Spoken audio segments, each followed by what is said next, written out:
After my first video about anime and manga, the response wasn't so good since I pissed off a fanbase, and people suggested that I shouldn't do hate videos, so here I'm going to do the opposite. There's a new anime called Talentless Nana. If you haven't watched it, I would recommend you to do so. It has 13 episodes, and it's one of the most interesting animes of 2020. It's full of plot twists, and it's just brilliant in a general way. Now proceeding with the video, with spoilers. I'm going to point out and explain some aspects that a lot of people miss, and because of that, they say the show is full of plot holes. And I'm going to do this based only in the anime, since I haven't read the manga yet. So let's begin. Well, actually this is the major problem people have with this anime. This story is told by the point of view of the killer, and not by the one who's morally right. Like Death Note, where we have Light as the primary protagonist instead of L, Mellow and Nier, and because that she killed seemingly innocent people that supposedly have potential to do a genocide, people hate her and think she's a psychopath. I mean, it's reasonable to think that, because that's exactly what the anime wants you to do. However, people use this hate of a character to say that she has protagonism, or plot armor, when it isn't really the case. Nana is a powerless person in a school full of talented people, so already things are not so easy for her. And have you seen the people that Nana's against? One of them is Jin, a man who can copy anyone's appearance and powers. Not to mention that her main enemy is Kyoya, a guy who not only is basically immortal, being able to survive a massive explosion, he is also super smart and unequal to her in matters of intelligence. And also, he finds Nana suspicious since the second episode, and never stopped tailing her. So, if someone has protagonism, it isn't her. That said, I don't think Kyoya being like that's a problem, since he's a great character, and the perfect antagonist to Nana, and I really enjoyed the duality in their development together. There has never been a situation where Nana shows to have plot armor, or that she is saved by a deus ex machina, like we see in a lot of anime. All of her achievements are planned and explained. She's not perfect, and makes some mistakes, and have to deal with the consequences. Because of her mistakes, Nana got Kyoya's attention, almost got killed by Tsunekichi and Yuka, and lost the only friend she ever had. I think the problem regarding this is that when something has a girl as a protagonist, and she's a strong character, people will say that she's a Mary Sue, like Korra in Avatar. That people say that as protagonist for being strong, ignoring the fact that she trained for 10 years to do what her predecessor Aang managed to learn in 6 months. Also pointing out that Nana spent many years under military training to learn her skills, how to be smart, manipulate and kill people, while her enemies were just born lucky to have these amazing powers that they put little effort into. This one's a critic made to the plot, that they're forcing regular students to be terrible people, so I won't be upset and even root for Nana when she goes against them, and it would make it easier to forgive her if she had a redemption. However, people say that thinking about 3 terrible ones in particular: Tsunekichi, a perv who attempted to rape Nana, Yuka, a necrophile and an arsonist, and Hentaro, a killer of animals and later people. Saying that the story makes all students be terrible is forgetting that right at the beginning Nana killed Nanao and Shibusawa, who seemed to be nothing but genuinely good guys, and 2 girls were just bullies, and also forgetting the whole point of Michiru. By the way, it's great that we have characters like this, and that we have Jin's flashback of all his classmates who fought each other to the death. Because it's a good representation of what our society would look like if we had people with superpowers. In real life, whenever you train someone, you really need to ensure what they will fight for, as a soldier without any political or ideological training is a potential criminal. And in this way, stories with superheroes where ideology is brought in are better written, like X-Men, where the conflict of 2 ideologies is the main theme. And by training young, talented people by only maxing their physical powers, it's hard to believe that they would all turn out to be good and kind-hearted superheroes, and that they would not use their powers for selfish reasons, like trying to get your crush, or being feared by everyone for her strength. I mean, have you ever met a teenager?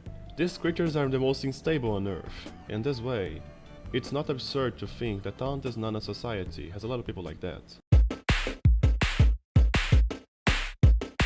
Now this one is one of the most nonsensical sayings. It's a criticism to how Kyoya does nothing about Nana killing people and forgets about it in the next episode, except that it doesn't happen. Well, some people think that it would be better if Nana was caught and exposed right after the first killing, and that the anime ended in 2 episodes. In drama stories, there's a thing called story progression. In Death Note, we have L, that knows that Light is Kira after narrowing down his investigation to him.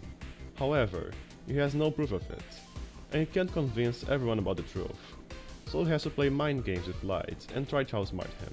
With Kyoya is the same. He suspects about Nana, but is not certain about it and has no proof. This serves for the rest of the class as well. They may suspect about Nana, but without something to make it clear for everybody, they would just look crazy. Kyoya actually tries to expose Nana after Kaori's death, but it was very premature, and he loses morale with the rest of the class when he fails, being called a conspiracy theorist. But coming back to the topic, Kyoya never forgets about the people who die. It's because of the sum of killings and his growing suspicions on Nana that he targets her. Literally every episode. Even when she's not the killer, even when she's injured, his suspicions won't go away, and he will still believe that she is guilty in some way.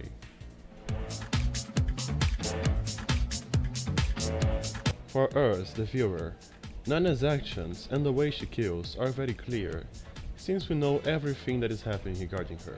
This goes to a misleading thought that everyone else also knows what is happening, and so they all should be suspicious of Nana. People tend to forget that characters are not omniscious, and do not know everything that Nana does. A fellow redditor, Link Huebr, showed us clearly by adding to the episodes in Kyoya's perspective, to understand his suspicions on Nana and how strong is his theory of her being the killer. The link is in the description. Now let's see every time that Nana kills someone again, and if she really deserves to be that suspicious as everyone thinks. Number 1. Nanao. Nana spends 2 days with him, and they are seen together in public. Then he disappears, in the night after his encounter with Nana. Does that make Nana instantly guilty? No, she doesn't have an alibi, but that's just circumstantial evidence. It's really early to say that she killed him and dumps the body. Number 2. Shibuzawa. Nana spends a day with him, and they are seen by everyone in public. Then he disappears, like Nanao. However, the time travel paradox happens. Because Nana manipulates Shibuzawa on going into the past, he dies in the day before. And because he died in the previous night, he doesn't talk to Nana in the next day, nor shows to have any relation to her. No one remembers the two together. The only one who remembers is Nana, since she was deeply involved with his final moments. In this way, all suspicions of her in Shibuzawa's case are removed. Number 3. Tsunekichi. One night, Nana goes missing, and the next morning, Tsunekichi tells some classmates that he and Nana are dating. Later on, Michiru and Kyoya find him dead next to Nana. Nana gives a plausible excuse, and Kyoya accepts it, besides growing suspicious on her. Keep in mind that this is just the second time he sees her being related to someone's death, and the first time that she is seen next to a body. Number 4. Yuka. Most of her public interactions with Yuka and Shinji are seen by only Kyoya and Michiru. Nana goes missing, and 2 days later she reappears and tells Kyoya, Michiru, Seiya and Mogwo the truth about Yuka and Shinji. Or at least a great part of it. Yuka was proven as a psychopath, and a necrophile, who manipulated a corpse like a puppet for years. So Nana's version of Yuka's death was not absurd. And it's unlikely that people would think that her first intention was to kill Yuka when she was kidnapped and almost died by the same person. Numbers 5 and 6. Kirara and Kaori. The first ones appeared without any traces nor relation to Nana, and the second one was killed while Nana was with them, and when she had a clear alibi, and also no proof of being involved. In the end, to everyone, Nana has relation to only 2 of the deaths, and those were crazy people who tried to kill her, and could have been possessed by the so-called enemies of humanity. So it makes no sense to say that they all should be certain by now that she is responsible for all 6 deaths or disappearances. The last one. Only a few people found out that Nana was killing, and had time to reveal it. Yuka and Tsunekichi. Some people think it's illogical that they didn't tell everyone right after that, but it is explained right after it happens. So why didn't Tsunekichi tell everyone about the truth? As he says, he has low self-esteem since he has no friends, and so he thinks he won't convince anyone. Also, they could have asked why didn't he act earlier and blame him for not stopping Nana from killing Nanao. The other point is that he simply doesn't care about the others. and when he sees that he's going to be attacked no matter what happens, he tries to take advantage of Nana so he could react on his own terms, and use her to fulfill his secret desires. And why didn't Yuka tell everyone that Nana was responsible for the killings? This one is actually simpler, because Nana knew the truth about Shinji, and this plan could backfire. If Yuka framed Nana and gave her an opportunity to talk to Kyoya and the others, she could reveal that Yuka reanimated Shinji's corpse and has a secret relationship with it. And given Yuka's dark side suddenly being revealed, people probably wouldn't take seriously any accusation against Nana that she would give. So her best choice was in fact to kill Nana. Another one that is commonly said is that people could have figured out that Nana's power is fake by making her fail a simple guess. Well, in first place, they wouldn't do that since she has shown to demonstrate her power by guessing right a lot of things in public, and it's clear to everyone that her power is true. Second, even if she made a wrong guess, like when Jin tried to trick her, it wouldn't prove that her power is fake, since most powers have limits, and certain conditions of usage, and some don't work all the time. Third, because even if she was caught a liar, she could be simply hiding her true power, like Shibuzawa, Kyoya, Yuka and other students did. It wouldn't instantly frame her as a talentless serial killer. And fourth, if Kyoya kept trying to expose her fake power in public like Jin, people would see this as harassment and take him as a paranoid. So, all of these plot holes that people say Talentless Nana has are just lack of attention to the plot and misleading comments. No story is flawless, and Talentless Nana is no exception for this. However, the low ratings and overall hate that the series received are way too much.